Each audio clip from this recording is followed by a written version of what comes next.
দলেরই পঞ্চায়েত প্রধানকে বেধড়ক মারধর করার অভিযোগ উঠল তৃণমূল কর্মীদের বিরুদ্ধে। মানুষের উন্নয়নের স্বার্থে কাজ করার লক্ষ্য নিয়ে এগিয়ে যাওয়ার কারণে নাকি মারধর করা হয়েছে তৃণমূলের এক মহিলা পঞ্চায়েত প্রধানকে। আক্রান্ত প্রধানের নাম জুলেখা বেগম। তিনি আরামবাগের হরিণখোলা 2 নম্বর গ্রাম পঞ্চায়েতের প্রধান। তিনি বলেন, ইমতিয়াজ আলা এবং মুমিন নামে 3 জন কর্মী আমাকে মারধর করেছে।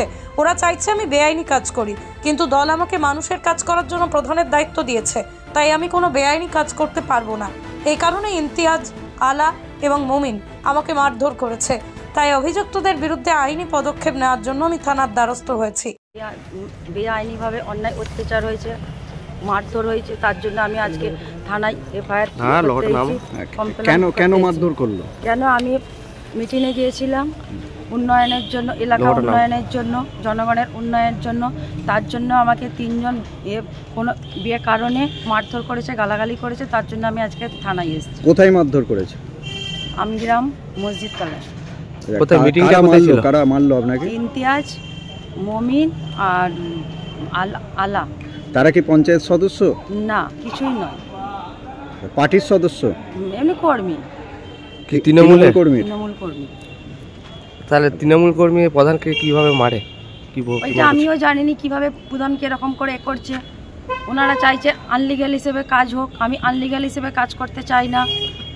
আনলিগাল হিসেবে কাজ করতে গিয়ে তো আমি ওই চেয়ারটাই তাহলে আমার বসার দরকার নেই। যদি আনলিগাল হিসেবে আমি কাজ করতে চাই, ওই জন্যই ওনাদের মানে আমার ওপরে আমরা করেছি। কোনো কি কাজের জন্য বলেছিল আপনাকে এর আগে? হয়তো সেই আপনি করে দেননি, সেরকম কিছু রাগ? না, সেরকম কিছু রাগ আমার নয়। তাহলে কেন মারধর করছে বলে মনে করছে? সেটা কেন মারধর করছে সেটা ওনারাই জানেন, ওনাদের কি রাগ। আমি ওনাদেরকে এরকম বারবার বলি যে হয়তো মেয়ে মানুষ বসেছি, হয়তো মেয়েদের বুদ্ধি সবসময় সমান থাকে না, হয়তো একটু কোনো দোষ থাকতেই পারে, সেটা আপনারা বসুন, বসে করুন যে এটা তোমার হচ্ছে দোষ হচ্ছে, তার জন্য ওনারা কিছুই করে বলছেন না আমাদের কিছুই সমস্যা নেই। আজকে কি কারণে করেছে সেটা আমি জানি না। তৃণমূলের একজন মহিলা পঞ্চায়েত প্রধানকে তৃণমূলের কর্মীদের বিরুদ্ধে মারধরের অভিযোগ। এই ঘটনায় কটাক্ষ করতে ছাড়েনি বিজেপি। ঘটনায় আরামবাগের বিজেপির বিধায়ক মধুসূদন বাগ বলেন, আসলে তৃণমূল মানেই দুর্নীতি এবং গোষ্ঠীদ্বন্দ্ব, আর এই 2 কারণের জন্যই এই ঘটনা ঘটেছে। হরিণখোলা 2 নম্বরের প্রধানকে মারধর করেছে, একটা মিটিংয়ে গেছিল উন্নয়নমূলক কাজের জন্য, সেখানে দেখা যাচ্ছে তৃণমূলের এই কর্মীরা তাকে মারধর করেছে। কি বলবেন?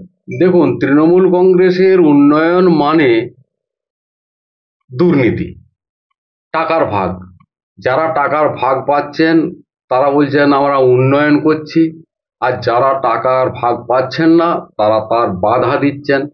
এই যে তৃণমূলের 2টো গোষ্ঠীর যে দ্বন্দ্ব, এটা সেই মহাভারতের মুসল পর্ব চলছে। এরা এইভাবেই যাবে। 11 সালের পর পশ্চিমবঙ্গে তৃণমূল কংগ্রেস ক্ষমতায় আসার পর যতজন তৃণমূল কংগ্রেস কর্মী খুন হয়েছেন অন্যান্য বিরোধী রাজনৈতিক দলের কর্মীর থেকেও বেশি।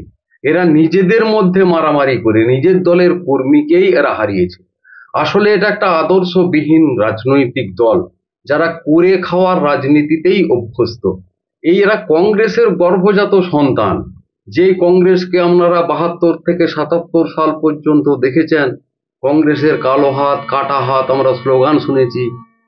এই যে কংগ্রেস, সেই কংগ্রেসের গর্ভ থেকেই তৃণমূল কংগ্রেস জন্মগ্রহণ করেছে। এদের কাছ থেকে ভালো আশা কি করা যাবে? আমরা তো দেখছি, প্রতিনিয়ত দেখছি তৃণমূল কংগ্রেসের কর্মীর কাছ থেকে আবাস যোজনায় টাকা নিয়েছে, ফেরত চাইতে গেছেন, তাকে মারধর করেছেন। এই আপনার গোঘাটের পশ্চিম পাড়ায় একটা ভয়ঙ্কর খবর, মারাত্মক দুর্নীতির অভিযোগ। প্রত্যেকটি অঞ্চলে তৃণমূল কংগ্রেসের এক গোষ্ঠী অপর গোষ্ঠীর সঙ্গে মারামারি করছে, শুধুমাত্র উন্নয়নের স্বার্থে নয়, শুধুমাত্র চুরির স্বার্থে, দুর্নীতির স্বার্থে।